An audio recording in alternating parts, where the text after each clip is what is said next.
안녕하세요. 자, 이제 우리가 1단원이 거의 끝나가는데요. 지난 시간까지 해서 이렇게 지도를 제작하는 방법, 그 다음에 역사적으로 의미가 있는 지도들, 그리고 그 지도들의 특징들에 대해서 이제 이야기를 했죠. 자, 이제 뒷부분은 남아있는 양이 얼마 없거든요. 그리고 어려운 내용도 없어서 조금 빠르게 살펴보고 문제풀이까지 이번 시간에 하도록 할게요. 자, 우리가 2학년 때 한국지리를 들었던 학생들은 이 부분에 대한 내용을 아마 거의 알고 있을 거예요. 그리고 자, 세계지리에서 또 다루고는 있는데 오히려 한국지리보다도 내용이 좀 적고 중요도도 조금 떨어지더라고요.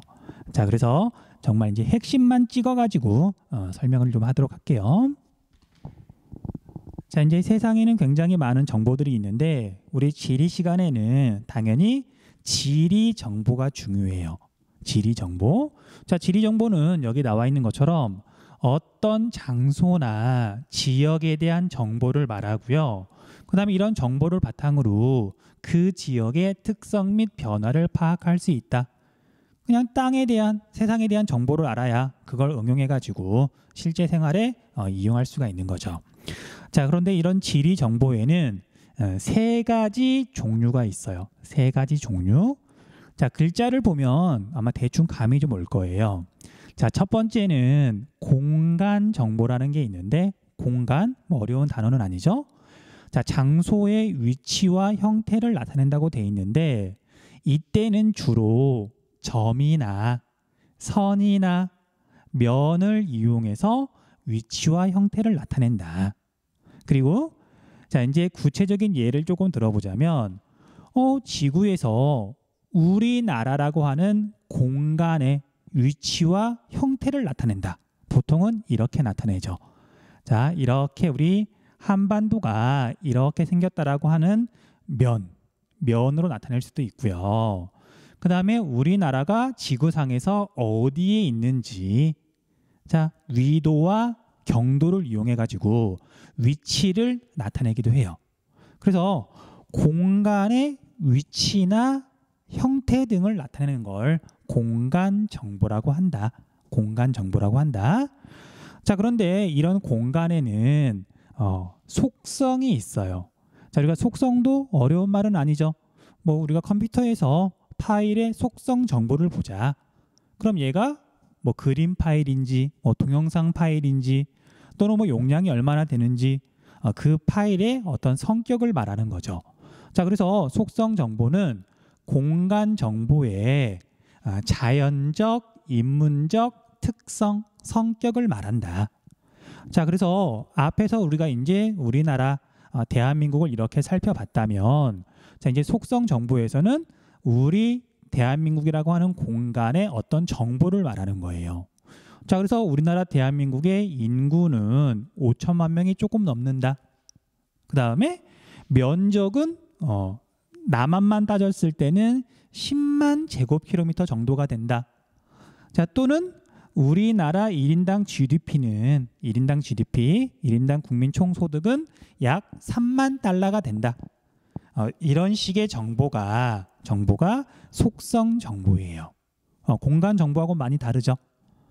자, 그 다음에 마지막으로 관계 정보가 있는데, 세 번째이자 마지막으로, 자, 우리가 관계라고 하는 건 하나만 이렇게 존재해서 되는 게 아니라 두 개 이상이 존재해야 돼요. 사람과 사람이 관계를 맺는다. 나와 너 또는 제3자 우리. 그렇죠. 그리고 우리가 지리에서도 마찬가지예요. 관계를 맺는다고 하는 건 공간과 공간이 관계를 맺는다는 거예요. 자, 그래서 우리나라가 이렇게 있으면 우리나라 바로 옆에 굉장히 넓이가 넓은, 면적이 넓은 중국이 있죠. 중국이라고 하는 공간과 우리나라라고 하는 공간이 관계를 맺는데, 이 관계는 구체적으로 무엇을 말하냐면요, 상호작용을 말하는 거예요. 서로 무언가 영향을 주고받아야 관계가 형성이 되겠죠. 그래서 우리나라에서 1년 동안 중국에 얼마만큼을 수출하는지, 반대로 얼마만큼 수입하는지, 관광객이 몇 명이 가는지, 몇 명이 관광하러 오는지, 이런 것들이 공간의 이제 관계 정보예요. 자, 뒤에 가서 문제를 한번 풀어볼 건데 이제 문제를 보면 아, 되게 쉽구나 그렇게 느껴질 거예요. 네. 자, 공간 정보, 속성 정보, 관계 정보 다시 한번 읽어보시고요. 자, 이제 지리 정보의 수집으로 넘어가도록 할게요.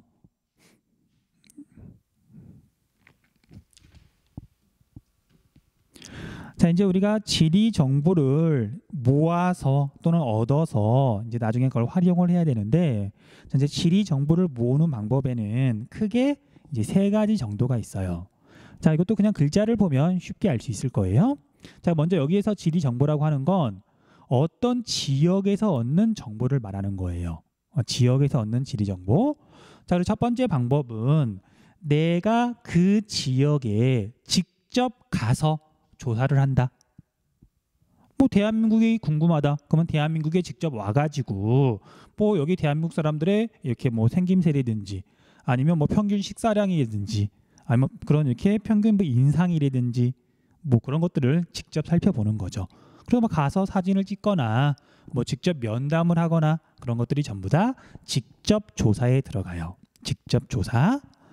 자, 그 다음에 두 번째는 간접 조사가 있는데 내가 이렇게 지리 정보를 얻고자 하는 지역에 대해서 직접 가는 게 아니라 책이나 인터넷이나 지도를 보고서 얼마든지 정보를 얻을 수가 있는 거죠. 자, 우리가 예를 들면 지도를 보면 지형도 같은 걸 보면 아, 여기는 경사가 되게 급하구나. 대한민국을 봤더니 아, 산이 되게 많구나. 그런 정보들을 얻을 수가 있잖아요. 이런 걸 간접 정보라고 불러요. 그 다음 마지막 세 번째로 원격 탐사라는 게 있어요. 원격 탐사. 자, 우리가 지금 이렇게 하는 수업이 온라인 수업이라고도 그러지만 원격 수업이라고도 그러죠. 여러분들은 지금 집에 아마 있을 거고 선생님은 학교 교실에서 이렇게 수업 촬영을 하고 있잖아요. 그리고 시선을 어디다 둘지 몰라가지고 이렇게 지난 시간에 말했던 고양이를 앞에 두고 지금 수업을 하고 있고요. 그리고 원격이란 말은 멀리 떨어져서, 그래서 내가 알고자 하는 지역이 이렇게 있으면 이 지역에서 멀리 떨어져서 조사하는 걸 원격 탐사라고 불러요. 자, 원격 탐사를 할 때 이용하는 도구라 그래야 되나요? 그건 크게 두 개가 있어요. 하나는 인공위성, 하나는 항공기. 그다음 플러스 알파, 굳이 하나를 더 적자면 망원경 같은 것도 있어요. 망원경. 자, 몇 년 전 수능 기출문제에서 이런 내용이 나온 적이 있어요. 후쿠시마 원자력 발전소가 터졌었죠. 2011년도에. 그럼 막 방사능이 막 나오고 있으니까 그 바로 옆에까지 가가지고 원자력 발전소에 가가지고 파괴 정도나 뭐 피해 정도를 관찰한다. 위험하죠. 그래서 멀리 떨어져서 망원경으로 우리가 그 원자력 발전소의 피해 정도를 이렇게 관찰했다. 자, 이건 직접 조사예요? 원격 탐사예요? 그렇죠? 이거 원격 탐사예요. 그 지역에 직접 간 게 아니라 멀리 떨어져서 봤잖아요. 그렇죠? 그래서 뭐 외운다기보다는 용어들을 잘 보시고 그냥 상식에서 이렇게 적용을 해보면 될 거예요. 자, 그런데 이제 보통은 인공위성하고 항공기를 예를 들어요. 자, 이제 두 개는 조금 다르죠. 자, 우리가 항공기는 공기가 있는 범위 내에서만 날아다닐 수가 있고요. 인공위성은 오히려 그 반대로 우주 공간을 날아다니는 거죠. 그렇죠? 자, 그래서 자, 인공위성하고 항공기하고 이렇게 비교를 해보면 훨씬 더 넓은 범위를 조사할 수 있는 게 인공위성이죠. 자, 예를 들면 태풍이 이동하는 걸 관찰하고 싶다. 항공기로는 불가능하지만 인공위성으로는 가능하죠. 자, 그 다음에 뭐 황사 먼지가 날아가는 걸 관찰하고 싶다. 역시 인공위성으로 가능해요. 그 다음에 우리가 이제 위성 사진 같은 걸 사실 많이 이용하는데, 자, 인공위성은 보통은 일정한 간격으로 계속 지구를 돌잖아요. 자, 그러다 보니까 같은 장소에 대해서 주기적으로 이렇게 사진 같은 걸 찍을 수가 있어요. 자, 그래서 10년 전에 찍었던 여기 신림동의 사진, 그 다음에 지금 찍은 신림동의 사진, 물론 인공위성 사진을 말하는 거예요. 어차피 얘는 계속 주기적으로 도니까. 그래서 어떤 지역에 대해서 변화를 주기적으로 이렇게 알아볼 수 있는 건 인공위성이 훨씬 더 적합하다. 적합하다. 네, 그렇게 이제 이 내용을 이해하시면 돼요. 자, 이제 이렇게 직접 조사, 간접 조사, 원격 탐사 방법을 이용해 가지고 지리 정보를 모았으면 자, 이제 얘를 활용해야 되겠죠. 뭐 우리나라 속담에 뭐 구슬이 서말이라도 뭐 꿰어야 보배라는 말처럼 지리 정보를 실제 생활에 활용을 해야 돼요. 자, 그런데 우리가 지리 정보는 옛날이라고 한다면 뭐 양이 얼마 안 됐겠지만 지금은 엄청나게 많은 지리 정보가 쏟아져요. 그래서 오늘날에는 사람이 이렇게 직접 처리하는 것도 있지만 컴퓨터를 이용해 가지고 대량으로 지리 정보를 이렇게 관리하고 처리하고 이용한다. 자, 이런 걸 종합적으로 뭐라 그러냐면요, 지리 정보 시스템. 자, 우리 1학년 통합사회에서도 나왔던 단어죠. 지리 정보 시스템, 지오그래픽 인포메이션 시스템, GIS라고 불러요. 자, 얘는 1학년 때 아마 선생님 기억에 내신 문제에서 주관식으로 냈던 것 같아요.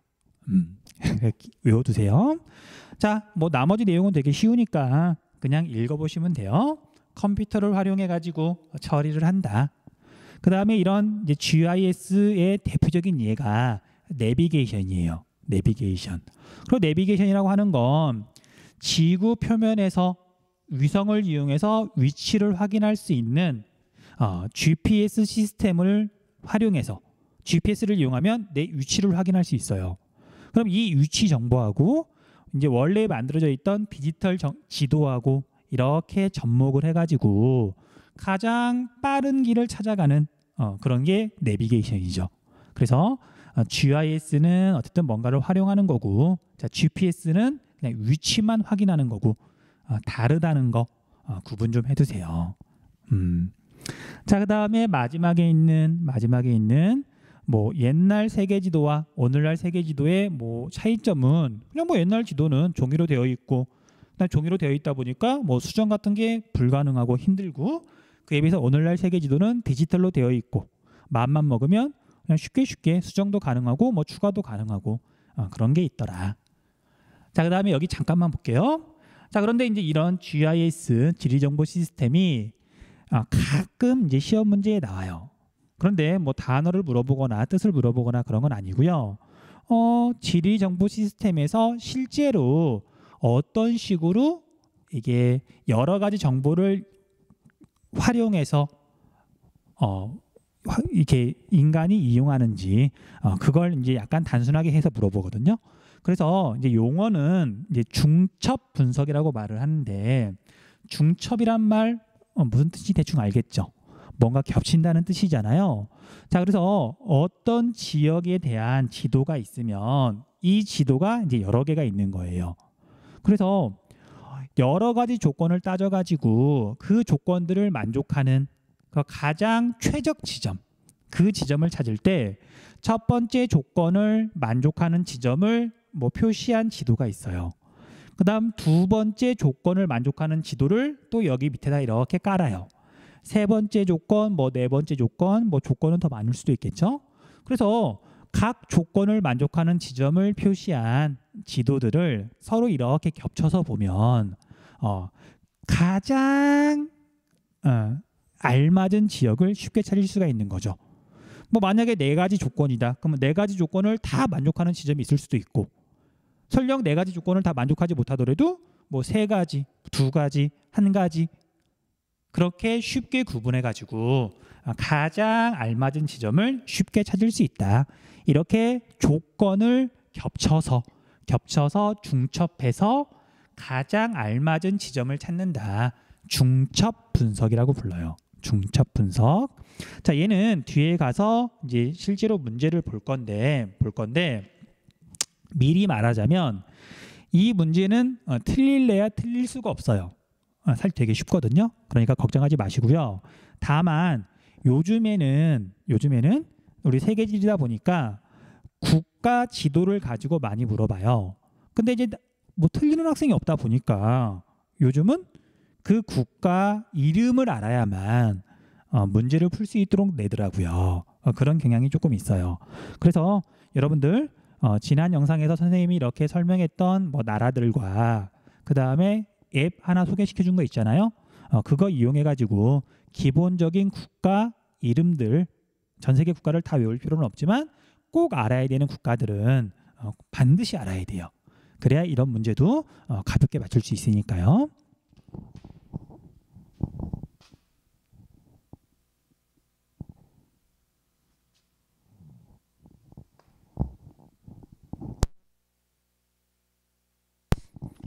자, 이제 페이지를 넘겨서 세 개의 지역 구분으로 갈게요. 자, 여기에 말은 굉장히 많이 써 있는데 뭐 실제로 우리가 살펴봐야 되는 내용은 얼마 안 되거든요. 어쨌든 설명해 볼게요. 자, 우리가 먼저 세 개의 지역 구분이라고 돼 있는데 지역이라는 말의 뜻을 알아야 돼요. 자, 지역은 지리적 특성이 다른 곳과 구분되는 지표상의 공간 범위다. 공간 범위다. 자, 그래서 지역이라는 말 앞에 어떤 말을 붙여보면 쉽게 이해가 돼요. 자, 예를 들면 상업지역.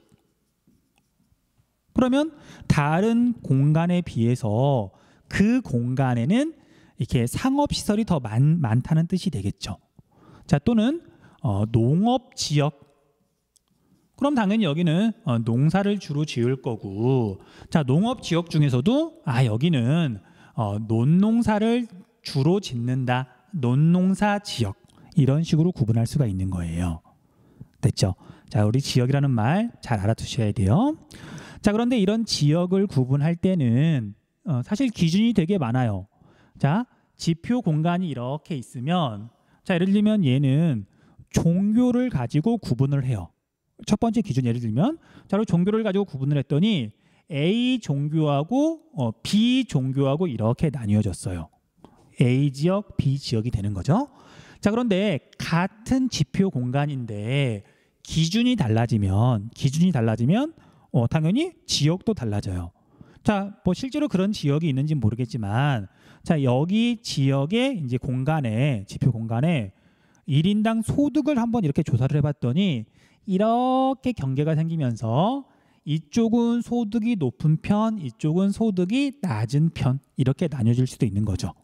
그래서 지표 공간은 여러 가지 기준에 의해서 지역이 다양하게 구분된다. 그래서 지역을 구분하는 거에는 뭐 자연적인 것, 문화적인 것, 사회적인 것, 경제적 기준 등 여러 가지가 있다. 그렇게 이해하시면 되고요.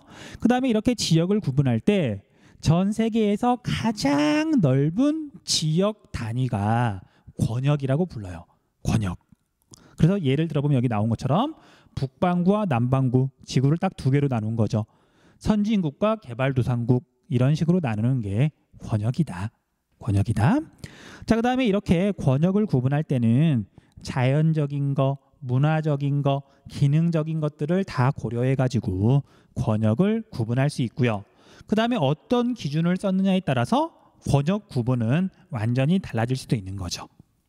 자, 이건 외운다기보다는 그냥 이런 원리에 의해서 지역이 달라진다, 권역이 달라진다. 그렇게만 알고 있으시면 될 것 같아요. 자, 앞에서 한번 이야기를 했던 것 같은데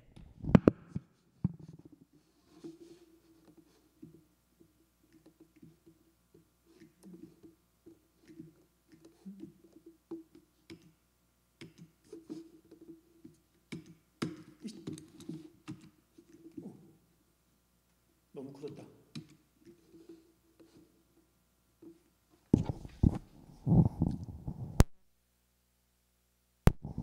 네, 앞에서 한번 이야기를 했던 것 같은데, 자, 이제 전 세계를 이렇게 대륙을 구분해요. 대륙을 구분할 때, 자, 일반적으로 쓰는 방법도 있지만,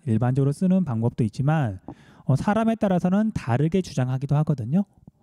자, 그래서 한 예만 살펴보려고요.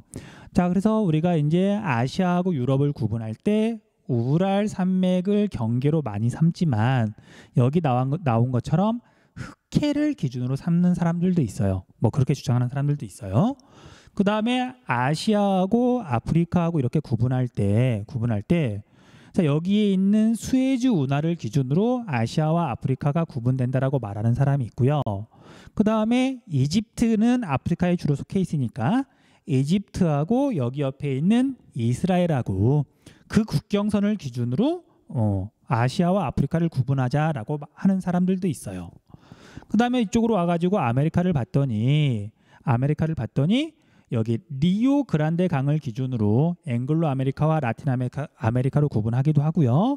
자, 여기에 있는 파나마 지역을 기준으로 북아메리카와 남아메리카를 이렇게 구분하려고 하는 사람들도 있죠. 자, 그 다음에 이 부분은 자, 이제 우리가 아시아하고 오세아니아하고 구분하는 건데 아마 좀 용어들은 낯설 거예요. 자, 여기 파푸아 뉴기니 섬은 이쪽은 인도네시아고 이쪽은 파푸아 뉴기니인데 국경을 기준으로 나누고 싶은 사람들도 있고요. 그 다음에 우리가 오스트레일리아, 이 오세아니아는 우리가 생명체가 생물종이 좀 독특하죠. 뭐 캥거루나 코알라 같은 건 여기 오세아니아만 있잖아요. 그래서 아시아 쪽 생물종하고 여기 오세아니아 쪽 생물종이 되게 다른데 그 경계가 보통 이제 윌리스 라인이라고 불러요. 그래서 여기를 기준으로 오세아니아와 아시아를 구분하고 싶어하는 사람들도 있어요. 그냥 우리가 기준은 되게 다양하다. 그걸 보여주는 자료예요. 자, 그 다음에 우리가 이제 다음으로 넘어가기 전에 여기 왼쪽에 보면 점이지대라고 있어요. 점이지대. 자, 이건 뜻 좀 알아둘게요. 뜻 좀. 자, 점이지대는 지역을 구분할 때 성격이 점점 이동한다, 점점 변한다 그런 뜻이에요. 자, 그래서 이 점이지대는 거의 모든 지역의 경계의 존재예요. 물론 점이지대가 뚜렷할 수도 있고 그렇지 않을 수도 있는데 이제 이런 식이에요. 자, 이렇게 어떤 경계선이 있는데 자, 이쪽은 주로 산이 많아서 산악 지역이에요. 산악 지역. 그다음에 이쪽은 상대적으로 이제 평평한 부분이 많아서 평야 지역이라고 구분을 했다고 해볼게요. 그렇죠? 자, 그래서 뭐 경사도가 뭐 얼마쯤 이상 더 그것보다 높다 그럼 우리가 산악 지역이라 그러고 경사도가 얼마보다 낮다 그러면 이제 평야 지역이라고 할 수가 있는데 근데 우리가 실제 지표면을 보면 어느 경계를 기준으로 그냥 완전히 칼같이 딱 나뉘어지진 않거든요. 그래서 여기 부분은 산악 지역으로 볼 수도 있고 사실 뭐 평야 지역으로 볼 수도 있고 여기하고 여기의 성격이 섞여서 나타나는데 단 산악 지역에서 평야 지역으로 가면 점점 성격이 산악 지역에서 평야 지역으로 바뀌죠.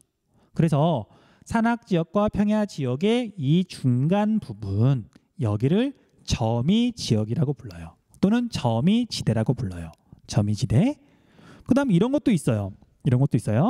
자, 우리가 한국지리 수업 들은 친구들은 뭐 얘를 당연히 이거 한번 봤겠지만 A라고 하는 편의점이 여기에 있어요. B라고 하는 편의점이 여기에 있어요. 자, 이제 이 그림하고 똑같은 거거든요. 어떤 물건, 상업 기능을 제공하는 주변 지역에 제공하는 중심지, 핵심 지역이에요. 얘도 중심지, 핵심 지역이에요. 그리고 우리가 핵심 지역은 중심지는 주변에 영향을 미치거든요. 자, 그래서 A 편의점에 물건을 사러 오는 사람들이 이렇게 사는 곳, 공간 범위 또는 A의 편의점이 여기에서 물건이 어디까지 팔려 나가느냐 그 공간 범위가 있을 거예요. 편의점에서 멀리 떨어진 사람들은 이 편의점을 오는 게 아니라 이제 다른 편의점을 가겠죠. 세상의 편의점은 굉장히 많으니까. 자, 그래서 마찬가지 이렇게 원리로 B 편의점을 이용하는 사람이 이렇게 거주하는 공간 범위를 이렇게 표시를 해보면 그 가운데 부분에는 이제 좀 애매한 부분이 생겨요. 여기 사는 사람은 물론 A로 가겠지만 그냥 나는 B 편의점에 일하는 아르바이트생이 예쁘거나 잘생겨서 조금 멀더라도 B로 갈 수도 있는 거죠. 그렇죠? 또는 여기 사는 친구가 나는 그냥 A 편의점의 브랜드가 마음에 들어 라고 해서 여기를 갈 수도 있는 거잖아요. 그렇죠? 그래서 이렇게 중심 기능이 있고 중심지가 있고 중심지의 영향을 받는 이제 우리 주변 지역을 배후지라고 부르거든요. 자, 이게 한국 지리에서는 중요하지만 뭐 세계 지리에서는 별로 중요하지 않으니까 그냥 넘어가시면 되는데, 자, 그래서 이렇게 지역을 구분할 때도 그 가운데 부분에서는 성격이 바뀌는, 성격이 변해가는 점이 지대가 있더라. 그 정도는 알고 있으셔야 돼요. 알고 있으셔야 돼요. 자, 역시 그대로 넘어가시면 되고요. 자, 이제 마지막으로 다양한 지표에 의해 세 개의 권역은 어떻게 구분되는가?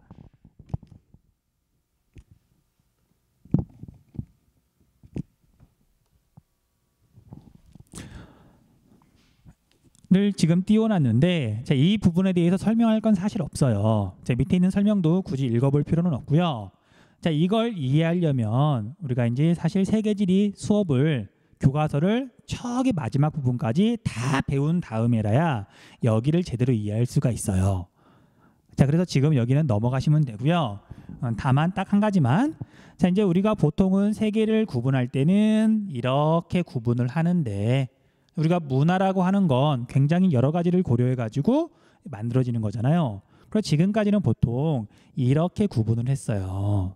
자, 그런데 이번에 우리 교과서가 바뀌면서 당연히 우리가 단원을 좀 나눠야 되잖아요.